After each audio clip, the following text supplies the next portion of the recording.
Hello students, कैसे हैं आप। उम्मीद करता हूँ आप अच्छे होंगे, हेल्दी होंगे और आपकी पढ़ाई लिखाई ठीक से चल रही होगी। तो स्टूडेंट्स, क्लास 8 के और क्लास 7 के न्यू लॉन्गमैन विस्टास और अन्य बुकों का एक्सप्लेनेशन मैंने कर दिया था। और बहुत देर से, बहुत टाइम से क्लास 6 के स्टूडेंट्स भी कह रहे थे कि सर हम लोग के बुक का भी आप उसको एक्सप्लेन करिए।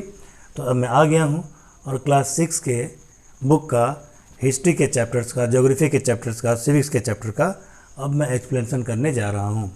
तो सबसे पहला चैप्टर में जो उठाऊँगा वो लूँगा मैं chapter number 7, rise of the new religion. आप कहेंगे कि सर आप चैप्टर नंबर 7 से हिस्ट्री की बुक क्यों शुरू कर रहे हैं, और जो बुक मैं आपको एक्सप्लेन कर रहा हूँ उस बुक का नाम है new Longman Vistas. New Longman Vistas history की बुक है, सोशल साइंस की बुक है। उसका मैं चैप्टर नंबर 7 ले रहा हूँ, क्योंकि इस समय अगर मैं चैप्टर नंबर 1 को एक्सप्लेन करूँगा, ठीक है, तो बहुत से बच्चे उसको सर्च नहीं करेंगे। तो 7 मैं कर रहा हूँ, धीरे धीरे मैं एक एक करके हिस्ट्री के, ज्योग्राफी के, सिविक्स के सारे चैप्टर्स के डिटेल एक्सप्लेनेशन मैं आपको देने वाला हूँ। तो आइए शुरुआत कर देते हैं, ज़्यादा बात नहीं करते, हम शुरुआत करते हैं। सातवां आपका चैप्टर हिस्ट्री में rise of the new religions, नए धर्मों का उदय, नए धर्मों का राइज। अब धर्म क्या होता है, रिलीजन क्या होता है। बहुत पहले एक डेफिनेशन दी गई थी इसकी कि धार्यते इति धर्मः, यानी जो धारण किया जाए, जो अपना लिया जाए, जिस पर गौर किया जाए, जिसके अनुसार जीवन को जिया जाए, चला जाए, वही क्या होता है, हमारा रिलीजन होता है, वही हमारा धर्म होता है। तो न्यू रिलीजन का राइज हुआ तो इसका मतलब हमें ये समझ लेना चाहिए कि अगर कोई नया धर्म आ रहा है तो इसका मतलब इससे पहले पुराना कोई रिलीजन वहाँ पे रहा होगा, पुराना रिलीजन रहा होगा तो नया रिलीजन आया होगा, क्योंकि नया पुराने के बाद ही आता है। तो इसमें सबसे पहले जो आपका हेडिंग है वो आपका है उपनिषद। तो उपनिषद क्या होता है, अगर आप इसके वर्ड्स पे जाएं, इसके लिटरली जाएं, शब्दों पर जाएं, तो इसमें 2 शब्द आता है, एक आता है उप, 3 आता है उप, नि और शद, ठीक है। उपनिषद का मतलब होता है, उप मतलब होता है, ठीक है, सामने, और नि मतलब होता है पास में, शद मतलब बैठना। यानी कि जो ज्ञान गुरुओं के पास में, गुरुओं के समीप, टीचर्स के समीप बैठकर, उनके नज़दीक बैठकर जो ज्ञान लिया जाए, जो ज्ञान लिया गया है, उसको क्या कहते हैं, उपनिषद कहते हैं। तो पहले क्या होता था कि पहले सारी जो सिस्टम होती थी सीखने की वो ओरल हुआ करती थी। बच्चे क्या होते थे कि टीचर के सामने बैठ करके उनके सामने सीखते थे, याद करते थे और पढ़ते थे, ठीक है। शुरू में तो रिटन कोई सिस्टम था नहीं, ओरली ही हुआ करता था। सारी की सारी चीज़ें याद करा दी जाती थी, रटा दी जाती थी। फिर जब कागज़ का आविष्कार हुआ, लिखने की स्क्रिप्ट बनी, लिखने का आविष्कार हुआ, तो चीज़ें लिख के भी दी जाने लगी, बुक्स के रूप में सब चीज़ें लिख करके दी जाने लगी। लेकिन शुरू में ऐसा नहीं था। शुरू में जो है कि लिखने की कोई सिस्टम नहीं थी, तो गुरु के नज़दीक बैठ के, टीचर के नज़दीक बैठकर, पास बैठ करके उनको सुन करके, उनकी बातों को सुन करके और बाय हार्ट कर लिया जाता था, याद कर लिया जाता था। तो निकट बैठकर, गुरु के समीप बैठकर जो ज्ञान हमको मिला, उन ज्ञान को उपनिषद कहा जाता है।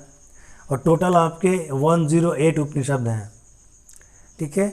108 उपनिषद जो है कि हैं, जिनमें से जो प्रमुख उपनिषद हैं मैं उनमें से कुछ के नाम ले लेता हूँ जो आपकी बुक में दिया हुआ है। कथा उपनिषद, प्रश्न, तैत्रीय, उसके बाद से आता है आपका बृहदारण्यक, और आता है आपका छांदोग्य, यानी कथा उपनिषद, प्रश्न उपनिषद, तैत्रीय उपनिषद, छांदोग्य उपनिषद और आपका बृहदारण्यक उपनिषद। ये कुछ ऐसे एग्जाम्पल हैं। तो 108 उपनिषद आपको टोटल ज्ञात हैं, अब तक मिले हुए हैं, पाए जाते हैं, ठीक है। इनमें से कुछ उपनिषद जो है कि राजाओं ने लिखे हैं, किंग्स ने लिखे हैं, क्षत्रिय ने लिखे हैं, और कुछ उपनिषद जो है कि ब्राह्मणों ने लिखे हैं, ठीक है। कुछ ब्राह्मणों ने लिखे और कुछ क्षत्रियों ने लिखे। और ये जो है आपके कुछ प्रमुख यहाँ पे इसका नाम है। तो आगे बढ़ते हैं। अब गुरु के समीप जो बैठकर पढ़ते लिखते थे, तो ऐसा नहीं था कि केवल बस बॉयज़ को ही प्रेफर था कि बॉयज़ ही आकर के पढ़ेंगे, गर्ल्स भी थी, वो भी पढ़ती थी। इसका एग्जाम्पल आपको मैं दे देता हूँ, गार्गी, ठीक है। गार्गी नाम की एक महिला थी, उन्होंने, उनको सारा वेद पुराण कंठस्थ था, ठीक है। उन्होंने काफ़ी कुछ किया है। फिर आपका अपला नाम की थी, घोषा नाम की थी, ठीक है। तो गार्गी, अपला, घोषा, मैत्रेयी, ये जो है कि कुछ ऐसी महिलाएं थीं जो इस बात को साबित करती हैं कि उस समय में, उस टाइम में, ठीक है, केवल बालकों को ही नहीं, बॉयज़ को ही नहीं, बालिकाओं को भी, गर्ल्स को भी ये सब पढ़ने लिखने के लिए दिया जाता था। और ऐसा अगर नहीं होता तो ये सब जो है कि विद्वान महिलाओं के एग्जाम्पल हमारे पास आज नहीं होते। तो गार्गी थी, अपला थी, घोषा थी और मैत्रेयी थी। तो इनको भी जो है कि गुरु के समीप बैठ करके ज्ञान लेने का सौभाग्य प्राप्त हुआ और इन्होंने भी बहुत कुछ। इसी क्रम में एक सत्यकाम जबला, नाम याद रखिएगा, सत्यकाम जबला नाम के एक व्यक्ति का एग्जाम्पल मिलता है, ठीक है, जो कि नॉन ब्राह्मण था, लेकिन उसे एक ब्राह्मण ने एक्सेप्ट किया और उसे भी इन सब की शिक्षा दीक्षा दी, ठीक है। तो ऐसा एकमात्र एग्जाम्पल मिलता है जिसमें नॉन ब्राह्मण को भी मौके दिए गए थे और ये सारी जो चीज़ें हैं उपनिषद वगैरह पढ़ने के, लिखने के, उनको जानने के, उनको कंठस्थ करने के अवसर उनको दिए। और इसके बाद से बात किया जाए अगर प्रमुख रूप से तो 8th सेंचुरी, ठीक है, अगर हम 8th सेंचुरी की बात करें तो शंकराचार्य नाम के एक व्यक्ति आते हैं। कौन आता है? शंकराचार्य, ठीक है। शंकराचार्य आते हैं 8वीं सेंचुरी में, 8th सेंचुरी में आते हैं वो। और चूँकि 8th सेंचुरी में जब वो थे तो उससे पहले बौद्ध धर्म का बोलबाल कुछ ज़्यादा हो गया था, बौद्ध धर्म बहुत जी फैल चुका था, ठीक है। तो इन्होंने क्या किया कि अपने ज्ञान के थ्रू, अपने जिन्होंने जो वेद पुराण जो उपनिषद पढ़े थे उसके नॉलेज के थ्रू इन्होंने बौद्ध धर्म को चैलेंज किया। और बौद्ध धर्म को चैलेंज किया तो उस ज़माने में क्या था कि जो लोग पढ़े लिखे होते थे, जो विद्वान होते थे, वो आपस में बैठ करके डिस्कशन किया करते थे, ठीक है। उसको शास्त्रार्थ बोला जाता था शुद्ध हिंदी भाषा में, और इंग्लिश लैंग्वेज में क्या तो डिस्कशन बोला जाता था। तो मैटर पे डिस्कस हुआ करता था, किसी भी मैटर पे, किसी भी मुद्दे पे डिस्कस हुआ करता था। तो ऐसे ही शंकराचार्य क्या करते थे, अपने नॉलेज को डिस्कस करते थे बौद्ध गुरुओं से। तो इन्होंने बौद्ध गुरुओं को अपने नॉलेज से जो है कि हरा दिया और जो सनातन धर्म, जो हिंदू धर्म एक तरह से लगभग डिक्लाइन हो रहा था, थोड़ा कम हो रहा था, बौद्ध धर्म का बोलबाला ज़्यादा हो रहा था, उसको मानने वाले ज़्यादा हो रहे थे। तो वापस से, ठीक है, सनातन धर्म को वापस से प्रतिस्थापित करने का श्रेय जो है शंकराचार्य को ही। तो शंकराचार्य का योगदान बहुत है हिंदू धर्म कहें या सनातन धर्म कहें, इसके पुनर्स्थापन में, क्योंकि बौद्ध धर्म बहुत व्यापक रूप से उस समय फैल चुका था। अब अगला आपका जो हेडिंग है वो है 6 प्रिंसिपल्स ऑफ इंडियन फिलोसफी। तो स्टूडेंट्स आगे बढ़ते हैं। अगला जो हमारा हेडिंग है आपके चैप्टर में, आपकी बुक में, वो है आपका 6 स्कूल्स ऑफ इंडियन फिलोसफी, ठीक है, 6 स्कूल्स ऑफ इंडियन फिलोसफी। तो सबसे पहले आपको ये जानना चाहिए कि यहाँ जो स्कूल लिखा है उसका मतलब वो स्कूल नहीं जिसमें आप पढ़ते हैं, ठीक है। यहाँ स्कूल का मतलब है प्रिंसिपल से। अभी वो प्रिंसिपल नहीं जो आपके प्रिंसिपल सर हैं जो ऑफिस में बैठते हैं, ठीक है। प्रिंसिपल सर जो आपके ऑफिस में बैठते हैं उनमें, उनके स्पेलिंग में होगा PRINCIPAL होगा, लेकिन इसमें जो है कि PLE है।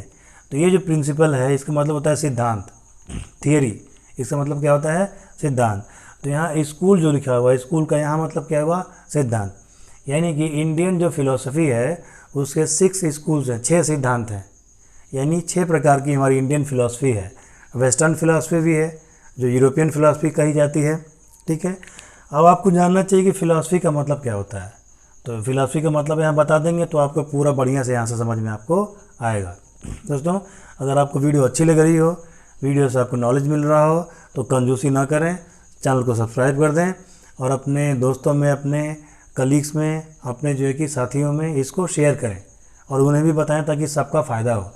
मैं एक्सप्लेनेशन भी करवा रहा हूँ और बहुत जल्दी इसके क्वेश्चन आंसर भी मैं आपको करा करके यूट्यूब पे ही अपलोड कर दिया करूँगा, ठीक है। तो सबका फ़ायदा हो, सबका भला होना चाहिए। फ़िलासफ़ी का मतलब होता है कि जीवन को कैसे जिया जाए, ठीक है, लाइफ को कैसे जिया जाए, ठीक है।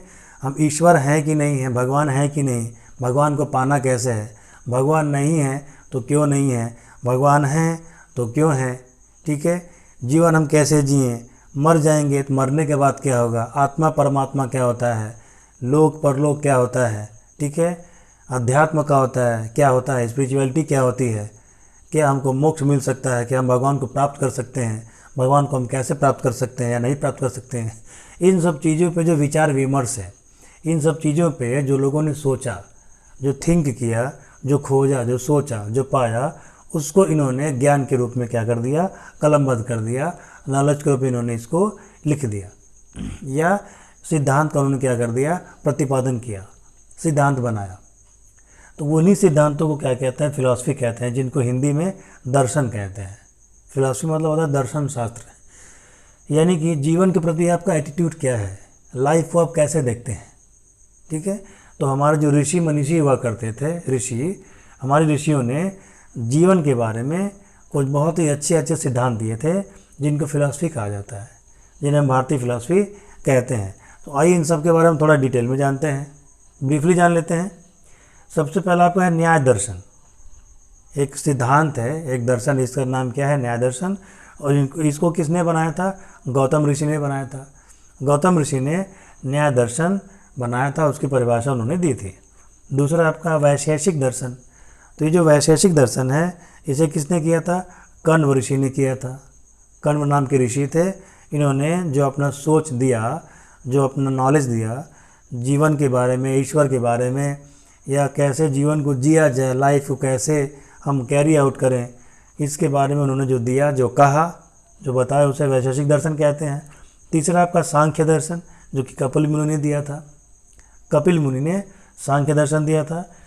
फोर्थ आपका क्या है, योग दर्शन, जो पतंजलि ने दिया था। हाँ, वही योग जो आप करते हैं, ठीक है, जो योगासन आप करते हैं वही योग है, लेकिन योगासन एक चीज़ है और इसके पीछे जो सिद्धांत है वो दूसरी चीज़ है।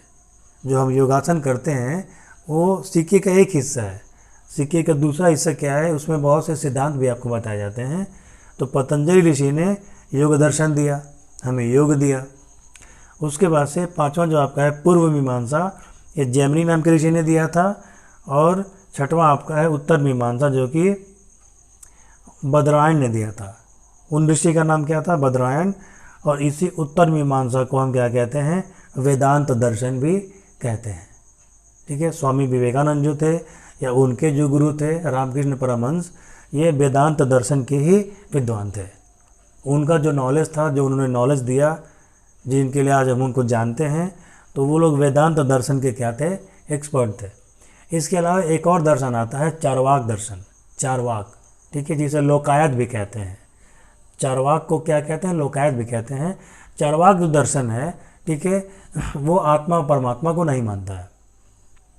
चारवाक दर्शन वाले ईश्वर को, भगवान को नहीं मानते हैं, ठीक है, और आत्मा परमात्मा को भी वो नहीं मानते हैं। ठीक है, उनके अनुसार यावत जीवेत सुखम जीवेत। चारवाक दर्शन क्या कहता है, यावत जीवेत सुखम जीवेत, जब तक जिए सुख से जिए। ऋणम कृत्वा घृतम पीवेत, कर्ज लेकर के घी पियो। ठीक है, भस्मीभूत से देहाया पुनरागमन को, तो एक बार जब शरीर मर जाना है, शरीर जब जल जाना है, भस्म हो जाना है, तो फिर शरीर का फिर दूसरा जन्म हमको लेना ही नहीं है। तो चारवाक कहता है जब हमको दूसरा जन्म लेना ही नहीं है, आत्मा परमात्मा में विश्वास ही नहीं है, तो जब तक जियो, एक ही जीवन हमको मिलता है, उसे खोलकर के जियो और कर्ज लेकर के घी पियो और आराम से, ऐशो आराम से जियो। तो ऐसा माना था चारवाक दर्शन का। ठीक है, अगला जो आपका हेडिंग है वो हम अगले वीडियो में देखेंगे। कोई जल्दबाजी नहीं है, आराम से हम चैप्टर को ख़त्म करेंगे। पूरा डिटेल में मैं आपको एक्सप्लेनेशन करने का प्रयास करूँगा। हाँ, जो बहुत कमियाँ रह जाती हैं तो आप कमेंट करके मुझे बताएंगे, तो मैं और अपने आप को ठीक कर लूँगा। कमेंट ज़रूर करिएगा, वीडियो अच्छा लग रहा है कि नहीं लग रहा है ज़रूर बताइएगा, और शेयर करना मत भूलिएगा, सब्सक्राइब करना भी बिल्कुल मत भूलिएगा। तो जय हिंद, मिलते हैं इस चैप्टर के अगले पार्ट में।